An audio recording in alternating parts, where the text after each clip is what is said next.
Hello mga kamamshi, mga kapapshi. So ito na naman, pupunta kami sa bahay ng aking pinsan dahil ngayon ay birthday ng aking pinsan. Kaya ayan, kasama ko si Kap na napaka-sexy driver at ang buong pamilya. So pupunta kami dahil birthday ng aking pinsan na galing pa yan siyang Cebu.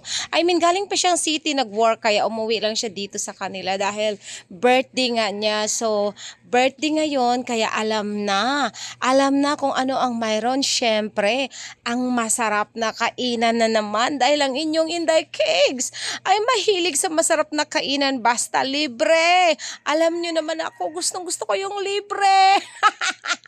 Mahilig sa libre. Sana all laging libre.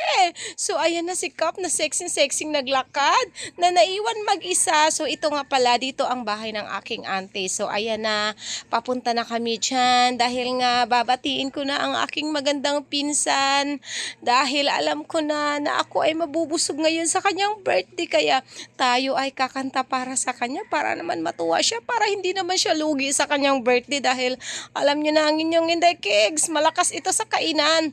Kaya ayan ang aking pinsan na nagbe-birthday. Kaya kinakantahan ko siya ng Happy birthday to you. Happy birthday to you. Happy birthday. At ang kanyang sister. Ayan na si Kap na sexy kahit nakatalikod. Ayan na, excited na. Gustong gusto ko nang makita ang pagkain.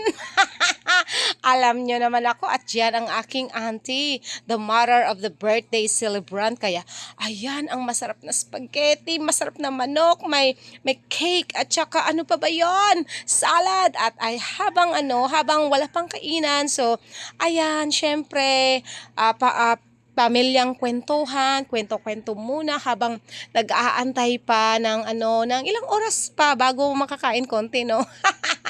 Syempre, alangan naman pagdating mo doon, kain ka kaagad. Syempre, hindi. Andyan muna yung kwento-kwento, pampalipas ng oras. Kasi, bihira lang din kami magkita dahil nasa city nga siya. So, ayan na, konting konting kumustahan. Pero ang totoo yung isip mo, ano kayang oras kakain ito? Alam na, nasa pagkain lang talaga ang isip ng Inday Cakes nyo. Puro pagkain no? Pero pagka oras naman ang kainan, hindi naman kayang kumain ng marami. Puro lang naman kasi si Inday Cakes yung pag wala pa, takam na takam.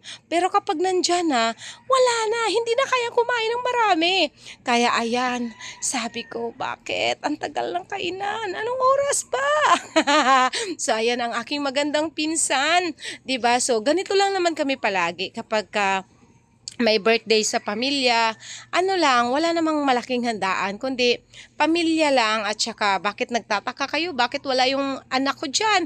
Syempre nasa school sila, kaya kung nakikita nyo, maliliit yung mga kasama namin kasi yung aking mga junakis ay nasa school, kaya kami lang dahil kasi yan, hapon, hindi pwede ang aking mga junakis dahil syempre, mas importante ang pupunta sila sa school dahil yan naman kasi ay hindi siya weekdays kasi yan at kinabukasan kasi kailangan nang umalis ng aking pinsan sa city dahil siya ay nagtatrabaho, o di ba?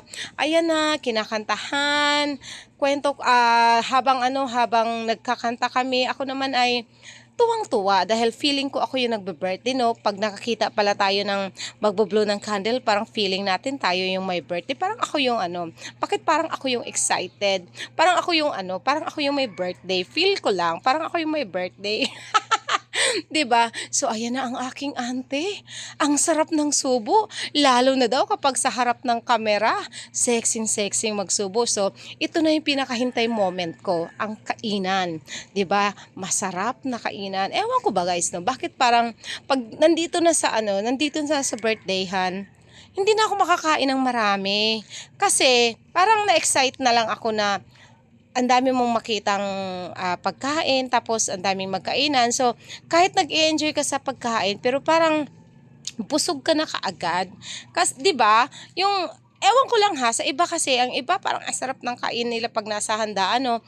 Ako, yes, masarap yung kain ko, pero konti lang talaga ang kain ko. Malaki lang talaga katawan ko. Malaki lang talaga ang katawan ng inyong Inday Cakes. Ayan tingnan nyo naman yung pagkain niya, konti lang yan. Kasi ang inyong Inday